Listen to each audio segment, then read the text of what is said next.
it's not blurry. You know, this technical stuff is a lot for me. My last video's been blurry, so please forgive me. I'm trying. You know what I'm saying? I'm trying to get adjusted. But anyways, can we get into my locks? How my hair is locking? Okay. Yes. Okay. Yes. I need to wash it. Don't worry about that. Mind your business. But you know, yeah, I'm going to keep the shave sides, the back, and I'm going to keep this up here growing. You know what I'm saying? So shout outs to her. Shout outs to... Okay, anyways, let's get back to what we... So what's up, y'all? It's your girl, Melissa Renee with BellaMinded.com. And this is, I'm so embarrassed to say, what's new on the blog. I know, it's been a minute. It's been a whole minute. We ain't finna get into that. We ain't finna have no excuses. We just about to do it. So let's get into it. What's new on the blog?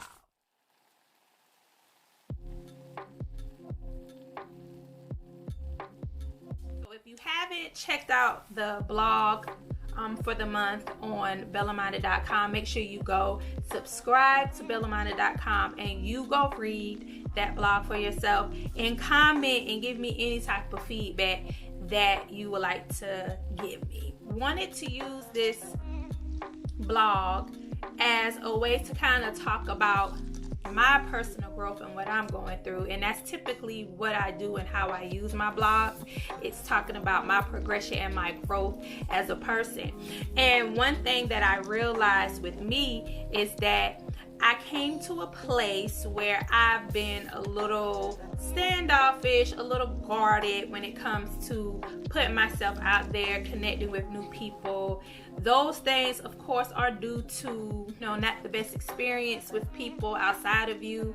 So it kind of leaves you a little jaded. Had the mindset, which I feel like a lot of people had, is that, you know, you introverted, you stick to yourself because you can't really trust people, because people come with a lot of their own situations. They come with their own baggages, their own issues, their own insecurities, and that could be a lot to try to deal with, especially when you're trying to deal with your own battles and your own insecurities. So I understand how it makes people withdraw and just kind of like be on their own, because like, yes, nobody ain't got time to be dealing with that, of course, right? But it dawned on me, and I realized that it really has more to do with me than it has to do with anybody else. And I'm gonna be transparent with y'all on here. Before, like, me and my husband got married, and I went to some counseling because he had an ex-wife. And yeah, it was a lot. It was a lot dealing with that situation. She did not make it easy with trying to build this foundation between me and my husband and trying to blend our families. She made it very difficult, to the point where it got physical. But that's the story for another day, okay? We'll talk about this counselor because I just couldn't take it anymore. I was ready to just throw it all to the wind and be like, you can keep this, honey. That's why I don't want to deal with men who got kids and baby mama drama. I was just telling her all the things I had to deal with this lady. Like, oh, she doing this, she doing that. She was like, you know, I get it.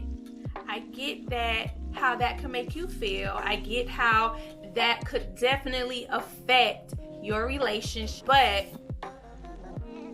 what can you do about that? And I was like, well, he need to do something, not me. But she basically kind of broke it on down. She was like, you know, you can't control her. He can't control her. She can't control you, vice versa. Nobody can control anybody. She said the only thing you have control over is yourself. You have control over you. You can't do anything with her, but you can definitely do something and control you. You control the way you act. You can control what you choose to engage with her, what you choose not to. You can choose to ignore the antics. That's always been something that's stuck in my mind. And that's always been something that kind of, when she said that, she kind of planted a seed that's forever been there and forever been growing. And I thank her for that. I held those words very close to me because it was a reality I needed to face. I can't control her. I can't even control my husband. I can control myself in the way I move. That brought me into, you know, trust starts with you. And what I mean by that is that when you have the understanding that you can't control people outside of you, the only person you can control is yourself, then you tend to understand that that's where that trust also comes from. The trust comes from you first. We can say all day long, we don't trust people, right? But at the end of the day, you not trusting somebody speaks on your own insecurities. It speaks on your own lack of confidence that you have with your own intuition, your own insight. Because if you believed in your higher self or your authentic self tells you, because our authentic self is always talking to us, telling us things. The same with connecting with God. He's always speaking, or she, however you want to recognize him, her, it, whatever. They're always giving us a message. They're always giving us signs. They're always giving us guidance. It's up to us to be able to listen and hear it and let it resonate with us. And I feel like that's where the faith come in. That's where the trust comes in, when you trust yourself. So it should never be a point where you feel like, well, I don't trust people. Well, you don't have to trust people if you trust yourself. If somebody comes around you that is not meant for you or doesn't have good intentions for you, your higher self, your connection with God, it is going to tell you this. It's all on if you actually listen and you take in the advice or the guidance that you having a relationship with God and you having a relationship with yourself. Please excuse me if y'all hear mowing and stuff in the background, because that's my husband. But listen, I got to get this in where I can get it in. So apologies for that. Hopefully I can kind of like you rely on the wisdom and the messages from God. If you rely on your own intuition, then you're going to know who to allow in your space and who not to allow in your space.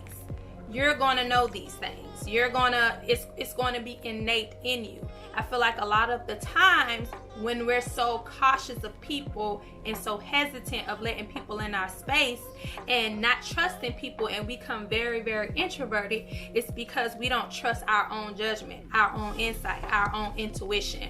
We don't trust the abilities that God has given us to be able to decipher and use our spirit of discernment of who's for us and who isn't for us.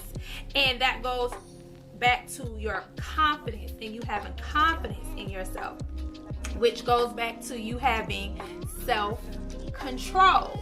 So I'm gonna tell you, and I'm being a little transparent this time because I want to explain to you as it relates to what I wrote.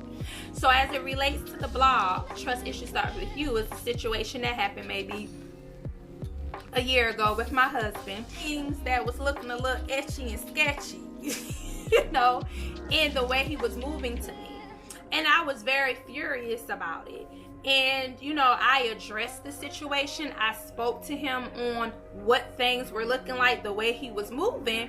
And, he was like, well, he did apologize. Like, I apologize, because, moving the way I was moving, it could look this way. In my mind, I'm like, nah, I know I was very upset. At that moment, then it then set on me and it was like, you know what? You all in your head. You're like trying to make 2 + 2 = 5, 6, 7, 8, 4, whatever the case may be. And it was like, you are doing all of these things because you don't trust your own intuition. Because if there was something, you would know it's something. You would tell yourself it is something, which goes into us as women saying, woman's intuition. But it's so funny how women, we speak on our intuition, but we rarely use it, right? Because we don't trust the intuition that is given to us. We don't trust those abilities that God has blessed us with. So when we sit in there and our voice is like, girl, he cheating on you. Girl, he doing this to you. Girl, he doing that to you. Why is that not enough? I feel like like he cheating. Now we setting things up to catch him. You know what I'm saying? And then when we catch him, it's like, oh, well, now he's spazzing. But it's like, we already knew this. Our intuition already told us this. The intuition told us what to do, how to catch them, how to set it up. We already know this. And the only reason the intuition was telling us all of that, because the intuition is like, girl, it's time to go. It's time to leave. But instead of listening to our intuition, to our insight, what do we choose to do? Look the other way. So what's the use of the point of having women's intuition if we ain't gonna never use it? And that once again goes back to the ability to have self-trust. And self-trust is nothing but having confidence. You have confidence in your abilities. You have confidence in your capabilities. So you're able to be able to decipher, or as they say, use the spirit of discernment to know what's for you, what's not for you, when to move, when to stay still, when to talk, when to be quiet, when to listen.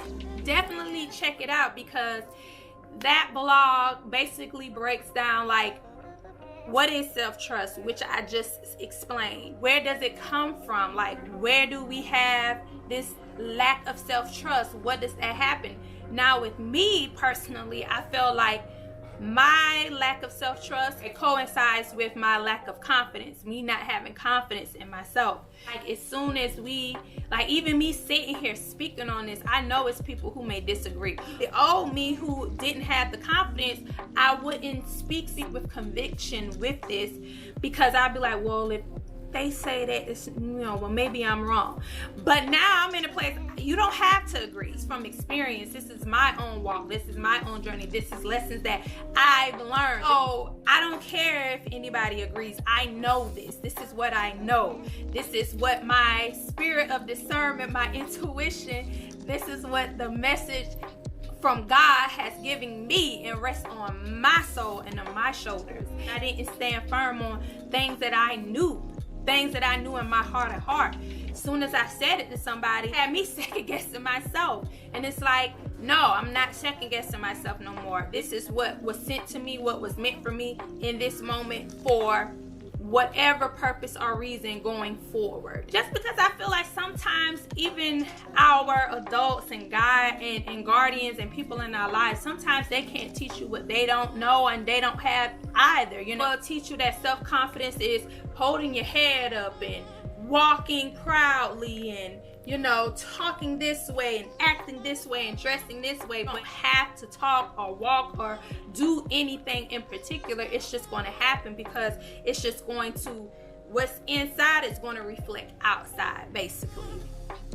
Read it for yourself and see if, you know, you have some self-issues. I feel like sometimes people don't even want to admit that they have trust issues, and it's them, that it starts with them, because in a sense we have this thought process that anytime we share any type of weaknesses, or we deem things as being weaknesses, that's a flaw in us. You know, we don't look like this magnificent, unbothered, I'm on cloud nine, I'm the most confident person in the world. But I feel like a confident person can tell you the things that make them feel insecure. They can acknowledge those things because they know they're human, and they know that growing never stops. Evolution never stops. It's ongoing. That is, trust issue starts with you, boo. That's on the blog. Make sure you go check that out.